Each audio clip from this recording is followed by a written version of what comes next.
بسم اللہ الرحمن الرحیم۔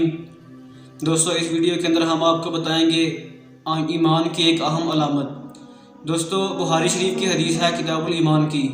حضور علیہ الصلوۃ والسلام نے ارشاد فرمایا کہ تم میں سے کوئی شخص بھی اس وقت تک کامل ایمان والا نہیں ہو سکتا جب تک کہ وہ اس چیز کو نہ پسند کرے کہ جو چیز اپنے لیے پسند کرتا ہے وہی چیز اپنے دوسرے بھائی کے لیے پسند کرے، تو پھر اس کا ایمان کامل ہوگا۔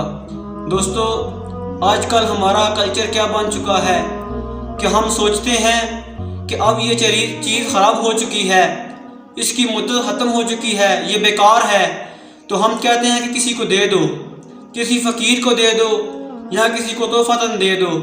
دوستو اس حدیث شریف میں معلوم ہوتا ہے کہ حضور علیہ الصلوۃ والسلام نے اس چیز کو بالکل ناپسند کیا ہے اور اسے مکروہ تحریمی تک پہنچایا ہے۔ دوستو ایسا ہرگز نہیں کرنا چاہیے، بلکہ اللہ تبارک و تعالیٰ نے قرآن مجید فرقان حمید کے اندر بھی ارشاد فرمایا ہے لَن تَنَالُوا الْبِرَّ حَتَّىٰ تُنْفِقُوا مِمَّا تُحِبُّونَ۔ ہرگز تم اس وقت تک نیکی کو نہیں پہنچ سکتے جب تک کہ تم اپنی پسندیدہ چیز کو خرچ نہ کرو اللہ کی راہ کے اندر۔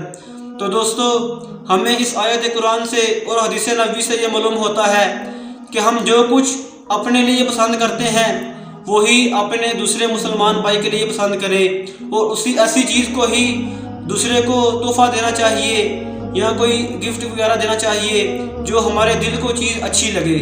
دوستو دعا ہے کہ اللہ تبارک و تعالی ہم سب کو اس پہ عمل کرنے کی توفیق عطا فرمائے۔